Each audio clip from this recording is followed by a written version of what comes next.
जागविती काय सांगू मी या संतांचे उपकार मज निरंतर जागविती काय द्यावे त्यासी व्हावे उतराई ठेविता हा पायी जीव थोडा सहज बोलणे हित उपदेश करोनी सायास शिकविती काय द्यावे त्यासी व्हावे उतराई ठेविता हा पायी जीव थोडा तुका मने वत्स धेनुवेचे चित्ती पैसे मज येती सांभाळीत तुका मने वत्स धेनुवेचे चित्ती पैसे मज येती सांभाळीत काय द्यावे त्यासी व्हावे उतराई ठेविता हा पायी जीव थोडा विठाला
चरणावरी साष्टांग हे करी दंडवत महायोग पीठे तटे भीमरथ्यं वरं पुंडरीकाय दातून इंद्रे समागत्य तिष्ठन्तमानंद कंदं परब्रह्मलिंगं भजे पांडुरंगं समचरण सरोजं सांद्र नीलांबुदाभं जगन निहतपानी मंडनं मंडनानां तरुण तुलसीमाला कंदरं कंजनेत्रं सदय धवलहासं विठ्ठलं चिन्तयामि अमृत बलधामं हेमशैलावदेहं धनुजवन कृशानुज्ञानिनाम् अग्रगण्यं सकल गुणनिधानं वानराणामधीशं रघुपति प्रिय भक्तं वातजातं नमामि नमस्ते श्री गुरु शान्तं सच्चिदानंद विग्रहं पूर्ण ब्रह्म परानंदं ईशं आनंदी वल्लभं नमो सद्गुरु तुकया ज्ञान दीपा नमो सद्गुरु सच्चिदानंद रूपा नमो सद्गुरु भक्त कल्याण मूर्ते नमो सद्गुरु अस्करा पूर्ण कीर्ती जयांचे केली आस्मरण होय सकळ विद्यांचे अधिकरण ते जीवन श्री शरण श्री गुरूंचे ते नमस्कारोनी आता भगवंताला नमस्कार करून प्राप्त स्त्री माहेर येते प्रतिवर्षाप्रमाणे चालत असलेला श्री संत मोतीराम महाराजांचा भाद्रपद वद्य सप्तमीचा एक दिवसीय नियम आणि त्यानिमित्त उजळेपर्यंत कीर्तन रात्रभर नाही उजळेपर्यंत कीर्तनाच्या माध्यमातून माणसाला उजळलं पाहिजे बाबा अहंकाराविषयी घनदाट गुरुवचनी फुटली पहाट माता भक्ती भेटली परवंट मार्ग दाविला सुखट गान मोतीराम महाराजांचा म्हणलं की नेम म्हटल्या जायचं जुन्या कार्यक्रमाला नेम मोतीराम महाराजांचा नेम एक दिवशी साजरा करायचा नाही नेम म्हणले नाही आमच्या गावात खूप मोठं जेवण केलं खूप सुंदर मंडप आहे रात्रभर कीर्तन चांगली चांगली कीर्तनकार चांगली चांगली भजनी चांगली मृदंगी आणि सगळं व्यवस्थित जमवलंय नेम झाडाकडे म्हणजे उद्याच्याला नेम नाही मोतीराम महाराजांचा नेम एक दिवशी साजरा करायचा पण ते साजरा केल्यानंतर वर्षभर त्या नियमामध्ये वागायचं कीर्तन ही करायची पद्धत नाही म्हणा कीर्तन हे बोलायचा विषय नाही कीर्तन हा कृती मधला विषय आहे जैसे कीर्तन करावे तैसे वर्तोनी लावावे. तसं आम्ही कीर्तनाच्या माध्यमातून बोलूत ऐकूत त्या गोष्टी आमच्या आचरणामध्ये आल्या पाहिजेत. आणि त्याच्याकरता मोतीराम महाराजांचा नियम म्हणजे मोतीराम महाराज एक परमार्थातलं एक आदर्श व्यक्तिमत्व. आपलं भाग्य आहे की ज्या परंपरेचं पायकत्व आपल्याकडे आलं. मोतीराम महाराजांसारखा महापुरुष आपल्याकडे जन्माला परमार्थ करायचं शिकायचं असेल तर मोतीराम महाराजांकडे बघून का शिकावं परमार्थ. त्यांची या ठिकाणी त्यांची निरपेक्षता. मोतीराम महाराजांची परमार्थातलं मुख्य गुण आहे निरपेक्षता. महाराज म्हणतात 5 लक्षण सांगितले. निरपेक्षता आणि माझे भजन, शांती आणि समदर्शन हे 5वे ते निर्वैर जाण हे 5 लक्षण मुख्यत्वे. मला हे 5 लक्षण आहेत परमार्थातले आणि त्या 5 लक्षणातलं पहिलं लक्षण आहे निरपेक्षता. मोतीराम महाराजांकडची निरपेक्षता. कोणीतरी माणसाला म्हणून त्यांच्या बंडीमध्ये 10 रुपये घातले असताना महाराजांनी बंडी जाळून टाकली. नको मला हिला लोक निर्माण झाला पैसे घेण्याचा. ही निरपेक्षता. महाराजांची नामनिष्ठा जर पाहिजे महाराजांनी नामा व्यतिरिक्त दुसरं कशाच म्हणलं की आम्ही नामाचे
नेनो प्रकार अनेक सर्व भावे एक विठ्ठलची प्रमाण.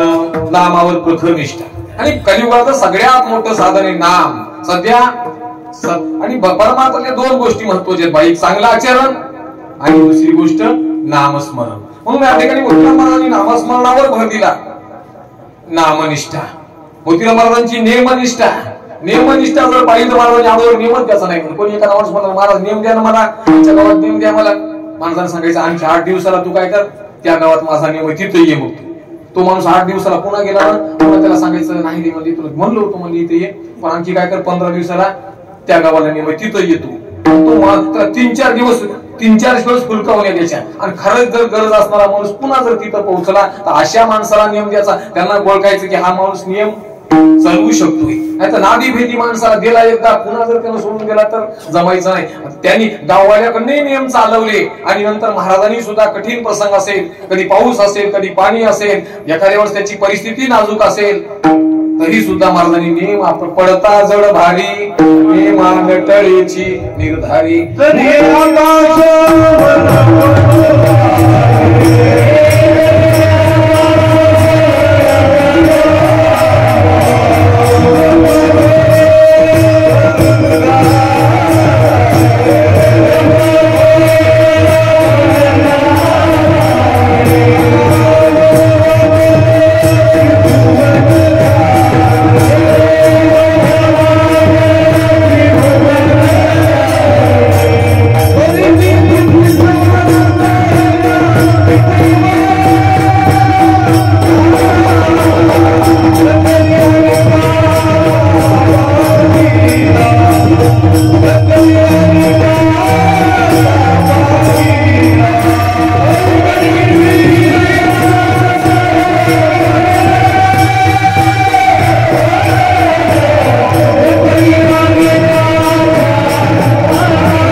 केवळ भंगा जाय वडवांडळ त्रिभुवन खाय पहिली तुझीचा आस पायगा विठोबा. एवढी नामनिष्ठा महाराजांची भूतदया जर पाहिली तर आपण पाहतो पुराणामध्ये नाथ महाराजांनी गाढवाला पाणी पाजवलं रामेश्वर समजून. नामदेवरायांनी पुत्र्यामध्ये देवाला पाहिलं, पण मोतीराम महाराजांची भूतदया जर पाहिली तर त्यांनी पायाच्या आळीमध्ये देव पाहिला. मौली सांगतात जे जे भेटे भूत ते ते मानिजे भगवंत हा भक्ती योग निश्चित जान माझा.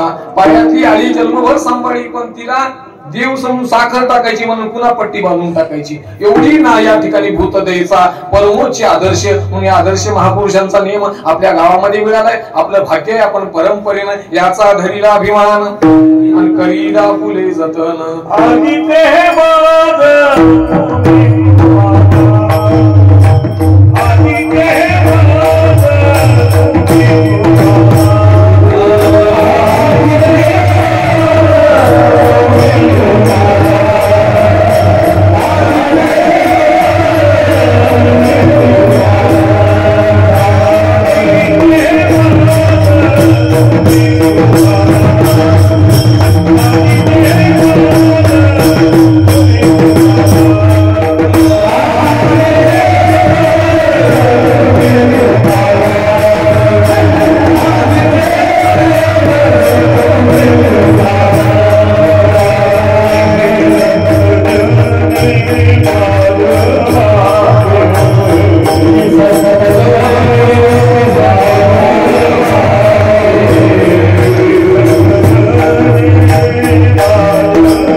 दिले संत जन माय बापे आणि मुखा वाटे अमृत वचने उत्तीर्णता येणे नोहे जन्मे.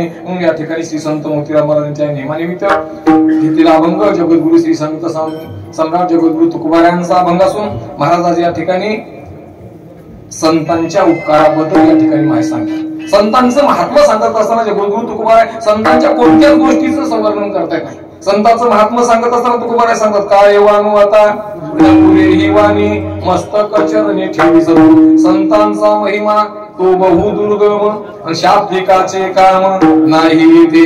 या ठिकाणी पर्याय संतांचे प्रत्येक काय सांगू आता संतांचे उपकार. महाराज बऱ्याच प्रत्येक गोष्टी संतांच्या प्रत्येक गोष्टी अवर्णनीय. महाराज सांगतात आज उपकाराबद्दल बोलतात. जगामध्ये 3 प्रकारचा वर्ग पडतोय. एक स्वार्थी, दुसरा स्वार्थी परार्थी आणि तिसरा परार्थी. स्वार्थी वर्ग असा आहे की आपलं चांगलं झालं पाहिजे, दुसऱ्याच्या चांगल्याचे काही घेणं देणं नाही. एखाद्या दुसऱ्याचं वाईट करून तो चांगलं करून देतो, मला स्वार्थी म्हणायचं. काही दुसरा एक वर्ग असा आहे की तो स्वार्थी परार्थी. आपलंही चांगलं झालं पाहिजे आणि दुसऱ्याचंही चांगलं झालं पाहिजे. आपलंही काम करता करता दुसऱ्याचंही काम व्हावं ह्या उद्देशानं. पण संतांचं जीवन जर आपण पाहिलं तर संत केवळ परार्थी आहेत. केवळ या ठिकाणी महाराज म्हणजे उपकार करण्याकरता संत मुद्दा.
केला त्यांचा उपकार, काय वानू मी पामर. मला म्हणजे संतांनी केवळ परार्थी करता संत जन्माला आले. येथे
तुम्ही सगळे तज्ञ लोक म्हणित राहिले तिकून मोतीरामची माफी चाल महाराज तुमचा टाइम झाला म्हणतात.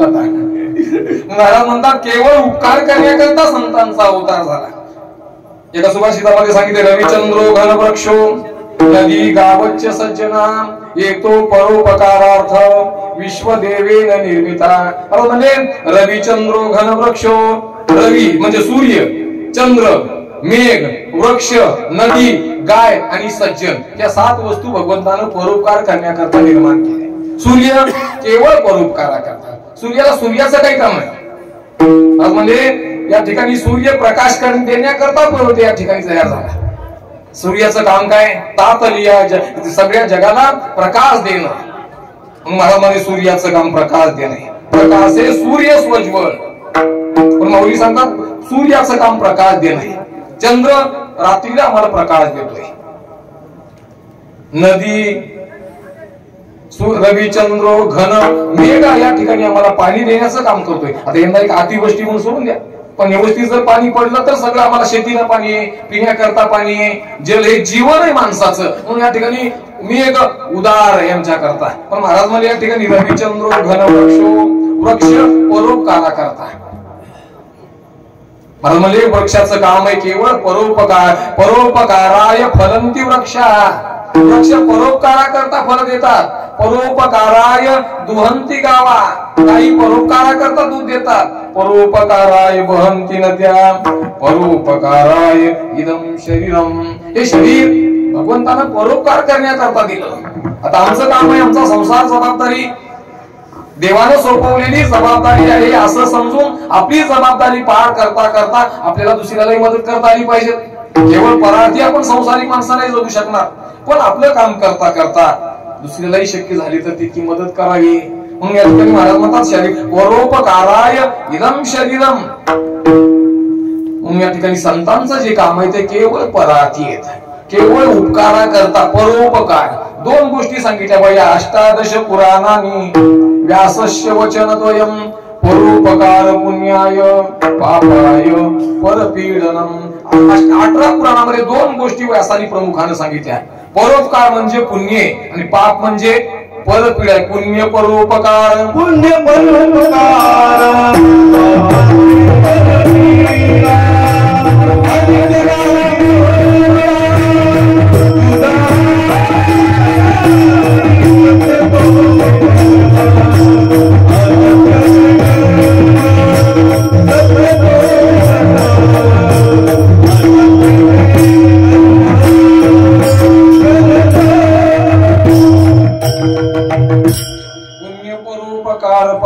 जाणे परपिडा अनिक नाही तो जोडा तुझा यासी. महाराज सांगतात त्या ठिकाणी परोपकार म्हणजे पुण्य आहे, पर म्हणजे परमात्मा, उप म्हणजे जवळ आणि कर म्हणजे करणं. परोपकार करणं म्हणजे परमात्म्याला जवळ करणं म्हणजे परोपकार. महाराज सांगतात संत मुद्दाम परार्थी जीवन जगले, ज्यांनी केवळ या ठिकाणी महाराज सांगतात का तृषिता नागी पाणी आराईले जगी तैसे दुःखिताचे सेद भागी जी आले जयाचे.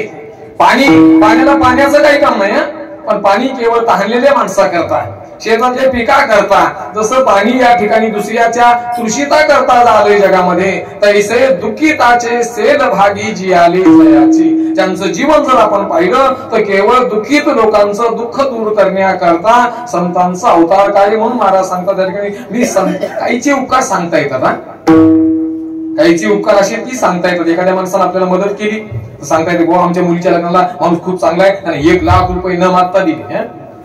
उपकार काहीचे सांगता येतात, पण संतांचे कसे उपकार आहेत की ते उपकार सांगता येत नाही. काही वाचेच्या पली म्हणजे संतांच्या उपकाराचं वर्णन, बाकीच्यांच्या उपकाराला सीमा आहे, मर्यादा, पण संतांचे जे उपकार आहेत ते सीमेच्याही पलीकडे अमर्याद उपकार आहेत. त्यांनी काय केलं आमच्या करता, तर महाराज म्हणले या ठिकाणी कोणता उपकार केला, तर या ठिकाणी संतांनी आमच्या करता कोणता उपकार केला, मज निरंतर जाग भीती, आम्हाला जागवलं. तुम्ही म्हणता आम्ही तर जागेच आहोत किंवा बरेच माणसं म्हणजे महाराज तुमचं कीर्तन आम्ही ऐकलं, म्हणजे तुम्ही ते दिसले रस्त्याला कुठं म्हणतात आणि मला महाराज आम्ही मोबाईल बघत बसलो होतो. म्हणजे आता 11-12 वाजेपर्यंत बरीच माणसं डेटा संपोच झोपून झाले. महाराज म्हणले या ठिकाणी आम्ही जागे आहोत, पण जागा असणं म्हणजे काय, आजचं जागणं म्हणजे केवळ ह्या झोपेतून जागा असणं म्हणजे जागा नाही. मला म्हणजे कोणती झोप आहे, अज्ञानाची विश्व स्वप्नाची आजाद धांदा भोगत होता प्रबुद्धा अनादि जो. मला म्हणजे अज्ञानाची निदा विश्व स्वप्नाची धांदा. आम्हाला हे विश्व आता झोपीते पडणारं स्वप्न आहे, पण हे जागा असणारा जो स्वप्न आहे हा सगळं आम्हाला देव खोटा वाटायलाय, संसार खरा वाटायलाय. जे खरं आहे ते खोटं वाटायले, खोटं आहे ते खरं वाटायला. ही अज्ञानाची झोप आहे आणि अज्ञानाच्या झोपेतून जागं करण्याचं काम संतांनी केलं. आम्ही दररोज म्हणतो बघा, उठा जागे व्हावे आता, स्मरण करा पंढरीनाथा, भावे चरणी ठेवा माथा, चुकवा व्यथा जन्माच्या. पण कुठेतून जागं व्हा, धनदारा पुत्रजन बंधू सोये रे पिसून, सर्व मिथ्या हे जाणून शरण निघा देवासी. पण ही म्हणायचं नाही बरं घरी गेल्यावर, नाही तर अडचण होईल सगळी. धनदारा पुत्रजन बंधू सोयरे पिसून, सर्व मिथ्या हे जाणून, हे समजून घ्यायचं आहे. मला मी प्रश्न विचारला, महाराज पिसून म्हणजे काय म्हणले, पिसून म्हणजे कशाला म्हणायचं म्हणले, तर मला म्हणले धन दारा पुत्र जन हे समजलं म्हणले, बंधू सोयरे. पण पिसून कोणाला म्हणायचं, तर महाराज म्हणजे आपल्या जवळचेच माणसं आहेत जे पैशून्य पाहतात, आपली उणीव पाहतात. कसं काय महाराजांचं कीर्तन करणार आहे काय म्हणजे काही गोष्टी सांगतात, त्याचं काय खरं म्हणजे आपल्या जवळचेच माणसं आहेत पण आपलं उणीवपणा पाहतात, त्याला पिसून म्हणतात. म्हणजे हे सगळेच मिथ्या समजायचे आणि देवाला शरण राहायचं. म्हणून या ठिकाणी या काही परमार्थातल्या गोष्टी समजून घ्यायच्या, बोलायच्या नाहीत. तुकाराम महाराजांचं कीर्तन भोगावलं होतं म्हणून एक माणसाने कीर्तन ऐकलं, महाराज त्याच कीर्तनामध्ये सांगू लागले, न मिळो खावया न माडो संतान, परिहा नारायण कृपा करो, ऐशी माझी वाणी मज उपदेशी, आणि अनेका लोकांशी हेची सांगे. तिथं शिवबा नावाचा कासार होता, त्या कासारानं ऐकलं, प्रमाण चांगलं वाटलं. शिवबा कासार महाराजांचा भक्त होता. घरी गेलो सकाळीच म्हणायला लागला, न मिळो खावया न वाडो संतान, परिहा नारायण कृपा करो. त्याला लेकरू झालं होतं ना, 5-7 वर्ष लग्न झाली पण लेकरू झालं होतं. बाई म्हणली मला बिघडा की रात्रच्या महाराजांमुळे, हे म्हणाले लेकरू नाही झालं तर जमल पण देवाची कृपा व्हावा. म्हणजे महाराजाचा काटा काढल्याशिवाय आपला मालक सुधरत नाही. म्हणजे होय सगळे लोक देवाला बोलवायत. म्हणजे महाराजांना आपल्याकडे एका दिवशी बोली न झाली तुम्ही, म्हणजे उद्या बोल मला, उद्याच बोलतो मला. महाराजांना सांगितलं, महाराज आमच्या बाईने घरी म्हणले तुम्हाला मंडळीने जेवायला सांगितलंय. बाईने पहाटच पाणी तापवायला सुरुवात केली. म्हणून 4 वाजताच मोठ्या भांड्यात पाणी ठेवलं, मोठमोठ्या ढिपल्या घातल्या, पाण्याला उकळी आली. महाराजांना सांगितलं महाराज बसायचं आंघोळीला. महाराज आंघोळीला बसले, बाईने तितकं उकळतं पाणी महाराजाच्या अंगावर टाकून दिलं. तुकोबाराय म्हणतात, जोडो माझी काया लागला नवा, धावरे केशवा माये बापा. देवाचा धावा केला तुकोबारायांनी. नंतर तुकोबाराचा दाह शांत झाला, पण बाईच्या अंगाचा दाह लागला. नंतर बाईला सांगितलं, बाई शरण आली. बाईना अंगाची मात. मला एक सांगायचंय, काही गोष्टी परमार्थातल्या समजून घ्यायच्यात आपल्याला. म्हणून तुकोबाराय सांगतात या ठिकाणी, संतांनी आम्हाला कोणतं उपकार केलं? आम्हाला अज्ञानाच्या, आसक्तीच्या, त्या अनेक ज्या झोपी, त्या झोपीतून जाग करण्याचं काम संतांनी केलं. माझं निरंतर जागविती. आणि अशा संतांनी उपकार केला, त्यांना काय द्यावं? अभंगाच्या दुसरीच्या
मागे उतराई ठेविता पायी जीव थोडा. मला म्हणजे काय द्यावं त्यांना? त्यांनी एवढा मोठा उपकार केला आम्हाला जागं केलं. आम्ही अज्ञानाच्या झोपेमध्ये होतो, आम्ही अहंकाराच्या झोपेमध्ये होतो, आम्ही या ठिकाणी अनेक या ठिकाणच्या निद्रेचे त्यापैकी त्याच्यामध्ये होतो, पण संतांनी आम्हाला खरं जागं केलं. मग महाराज सांगतात त्या ठिकाणी संतांनी जागं करण्याचं फार मोठं काम केलं. अज्ञानाच्या झोपेतून जागं केलं नाही, आम्हाला सगळ्या याच्यातून जागं करून संतांचं काम जागवण्याचं आहे. आणि त्यांनी सगळ्याला जागं केलं. बरं, मग महाराज सांगतात त्या ठिकाणी, काय द्यावे त्यासी? त्यांना काय द्यावं? भावे उतराई ठेविता पायी जीव थोडा. त्यांच्या पायावर जीव जरी आम्ही ठेवला. महाराज म्हणतात, सद्गुरूची उत्तीर्णता सांगत असताना आता भागवतामध्ये सांगतात, ज्यांनी आम्हाला या ठिकाणी अशा प्रकारचं पद दिलं, अज्ञानातून आम्हाला जागं केलं, त्यांना काय द्यावं? काय द्यावे त्यासी? भावे उतराई. त्यांच्या ऋणातून काहीच ऋण असं असते ते उत्तीर्ण होता येत नाही. ठेविता पायी जीव थोडा. जीव जरी आम्ही त्यांना समर्पण केला तरीच कमी. आज म्हणतात,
जीवही अर्पिता थोडीची उत्तीर्णता यासी उत्तीर्णता येणे लोहे जन्म उत्तीर्णता येणे नोहे जन्म्या जीवही अर्पिता थोडीची दुहेव जीव ही अर्पिता थोडीची. या ठिकाणी उत्तीर्णता काय होता येत नाही. मग या ठिकाणी मला संतांच्या ऋणातून उत्तीर्ण होणं या मग मला म्हणतात काय द्यावे त्यासी वागे उतराई देविता पायी जीव थोडा. मला सांगत त्यांचं ऋण फेडता येत नाही. मग आम्ही काय करावं. 15.5 रजतवानी तरी स्त्री स्तुतीची बोलणी उगलाच माता ठेवीजे चरणी हेची भले. मला सांगतात त्या ठिकाणी काही करू नाही. 2 हात 3रं मस्तक त्यांच्या चरणावर ठेवा. ज्यावेळेस रामायणामध्ये भगवान प्रभू रामचंद्रांना सगळ्यांचा सत्कार केला. विभीषणाला लंकेचं राज्य दिलं, सुग्रीवाला किष्किंधेचं राज्य दिलं आणि सगळ्याला यथोचित सत्कार केल्यानंतर हनुमंताला काहीच दिलं नाही. पण सीतेला सांगितलं भगवान तुम्ही सगळ्याला दिलं म्हणजे हनुमंताला काहीच दिलं नाही. भगवंताने सांगितलं सीते माझ्याकडे हनुमंताला देण्यासारखं काहीच नाही.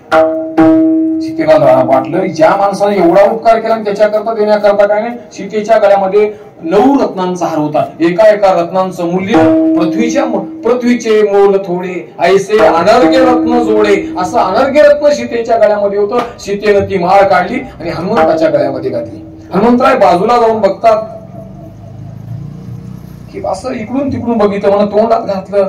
हनुमंताने बघितलं तर या ठिकाणी म्हणू लागले या ठिकाणी सीते म्हणजे हनुमंता तोंडात घालून काढून बघायले. त्यांनी सांगितलं आई याच्यात काय म्हणजे चावण झालंय खाचं तिथे म्हणजे रत्न आहेत म्हणजे याच्यात राम म्हणजे याच्यात राम नाही. राम नाही त्याचं मला काही काम नाही. भगवान सुद्धा सांगतात की या ठिकाणी हनुमंतरायाच्या ऋणातून मी उत्तीर्ण होऊ शकत नाही. एवढा मोठा उपकार हनुमंताने माझ्यावर केला. तुम्ही जर या ठिकाणी भगवान श्रीकृष्णाचं चरित्र पाहिलं तर ज्यावेळेस रुक्मिणीचं स्वयंवर या ठिकाणी शिशुपालाशी ठरलं हळद लागली. आता रुक्मिणी चिंतेत पडली. रुक्मिणीनं भगवंताचं वर्ण ऐकलं होतं. सुदेव नावाच्या ब्राह्मणाजवळ एक पत्र लिहून दिलं. सुत्वा गुणान भुवन सुंदरा. भागवतवाले लोक आपल्याला काय भागवत जमत नाही बघा. तर सुत्वा गुणान भुवन सुंदरा भगवान तुम्ही भुवनामध्ये सुंदर आहेत. माझी इच्छा आहे मी तुमच्याशी लग्न करणार नाही. जर तुमच्याशी लग्न तुम्ही जर नाही आला तर मी माझा प्राणत्याग करीन. सुदेव ब्राह्मणांनी भगवंताला ते पत्र लिहून दिलं. भगवंतानी ते पत्र वाचलं. भगवान सुदेवाला घेऊन लगबगीने निघाले. भगवान आले. रुक्मिणीचं अपहरण केलं. रुक्मिणीचं लग्न झालं. पण सुदेव ब्राह्मणाला रुक्मिणी म्हणू लागली या ठिकाणी देवा तुम्ही मला देवाची गाठ घालून दिली.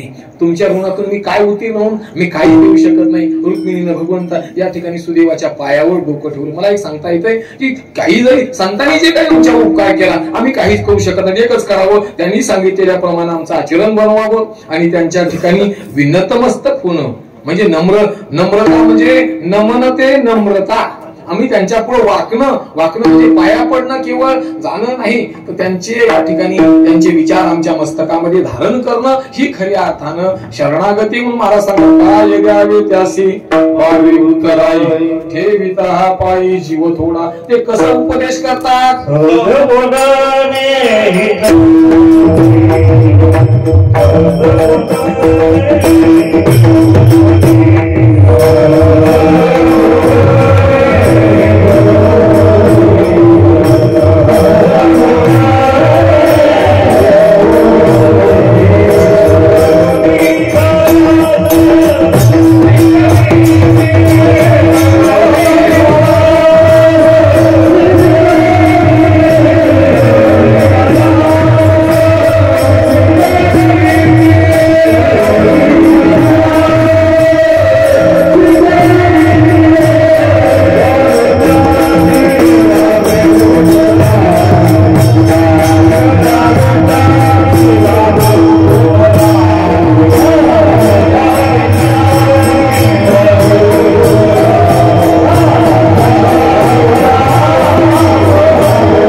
करुणी सायास शिकविती. म्हणजे सहज बोलतात संत. सहज जरी बोललं तर त्या सहज बोलण्यामध्ये त्यांच्या जगाचं हित असते. म्हणून गुरुजी मारुती महाराजांचं कीर्तन महाराजांनी सहजच सांगायचं लोकांना चांगलं वागा गळ्यात तुळशीची माळ घाला चांगलं होईल याच्यात काही वाद नाही.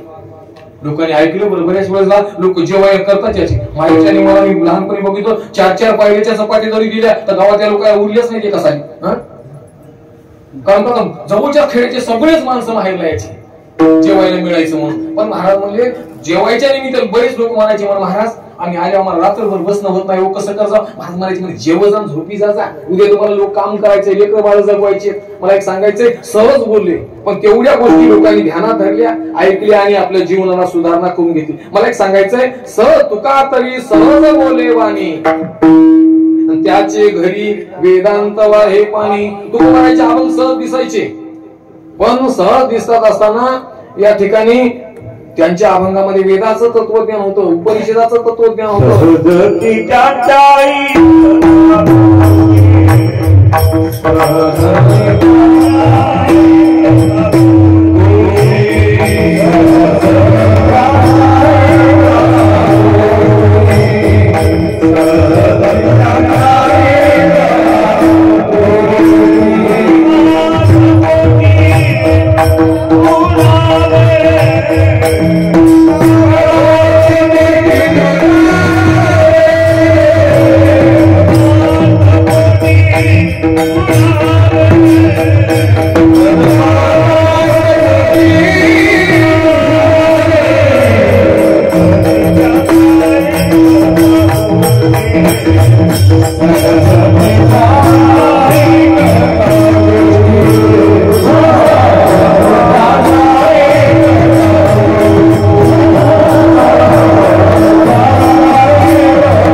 त्यांच्या ऐकणा गोष्टी परमार्थ पोटी ठसावी. जुन्या काळातल्या रात्रीच्या कीर्तनाचं एक होतं, झालेली चाल म्हणायची नाही म्हणा.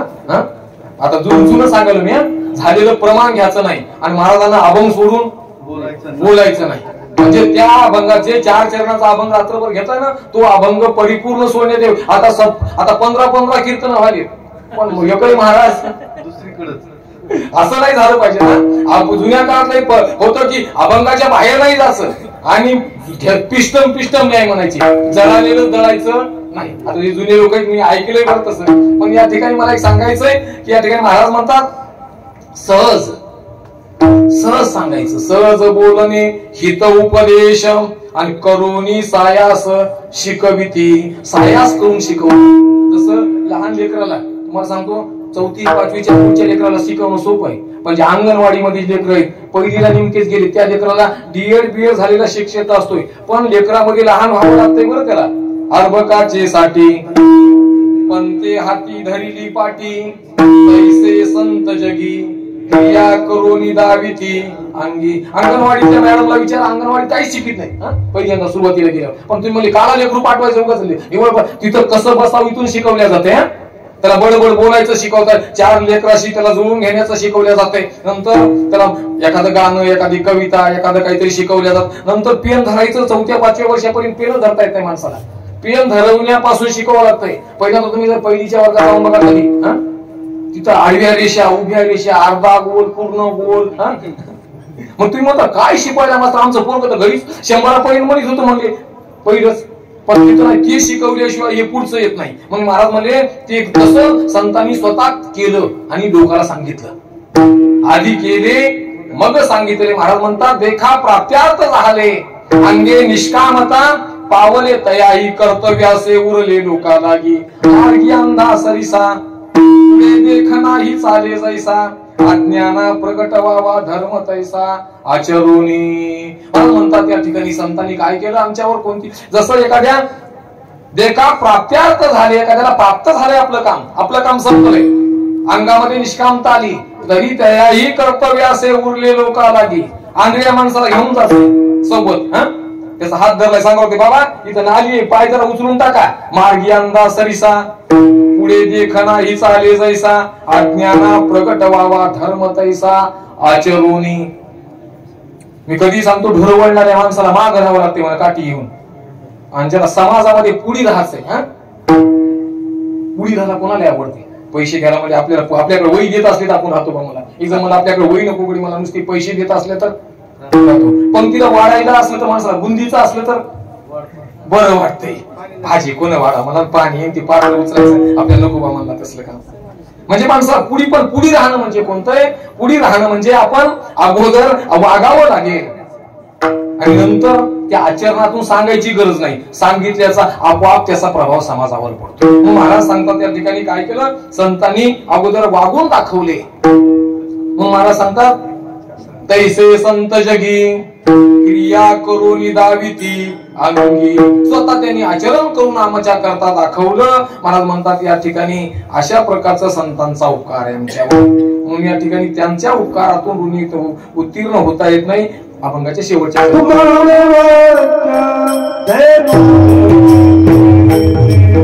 Oh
मज येती सांभाळीत. पहिल्यांदा सांगितलं आम्हाला जागविती, मधल्या चरणामध्ये सांगितलं शिकविती आणि आता सांगितलं सांभाळीती. संत आम्हाला जाग करतात, आम्हाला योग्य मार्गदर्शन करतात, शिकवण्याचं मोठं काम संत करतात आणि पुन्हा सांभाळतात. कसं करतात? भागलिया मज वाहतील कडिये, यांची आणि जोडे सर्व सुख. आम्हाला कडिये म्हणजे मुक्कामापर्यंत पोहोचण्याचं काम संत करतात. मला सांगतात त्या ठिकाणी शिक, या ठिकाणी सांभाळीती. संत एकदा आम्ही संताचं बोट पकडलं की महाराज म्हणतात जशी आई मुलाचं बोट पकडल्यानंतर म्हणजे एकदा म्हणून मुलगा आई बरोबर यात्रेत गेला, आई मुलाने माझं बोट पकड. त्यानं सांगितलं आई आपलं काही नाही, तूच हात पकड म्हणला. कारण का मी बोट तू सोडू शकतो म्हणला, पण तू जर माझा एकदा हात पकडला तर तू मात्र माझा हात सोडणार नाही. तसं संतांनी काय करावं? आपला हात संतांच्या हातात द्यावा, सांगा महाराज तुम्हीच सांभाळा. मग या ठिकाणी तुका म्हणे वत्स वेचे चिती, तैसे मज येती सांभाळीत. सांभाळतात नाही आम्हाला मार्गदर्शन करून योग्य मुक्कामापर्यंत पोहोचण्याचं काम संत करतात. हा संतांचा उपकार आहे. एकच गोष्ट आहे आमच्या जीवनामध्ये, आम्हाला काय करायचंय? त्यांनी सांगितलेलं नाम घ्यावं. जीवनामध्ये संतांच्या दोन गोष्टी करायच्या. काय करायचंय? भजने असो, कीर्तनकार असो, बसलेले माणसं असो, महिला मंडळ असो, तरुण असो, या ठिकाणी सगळ्यांनी संतांनी सांगितलेलं नाम.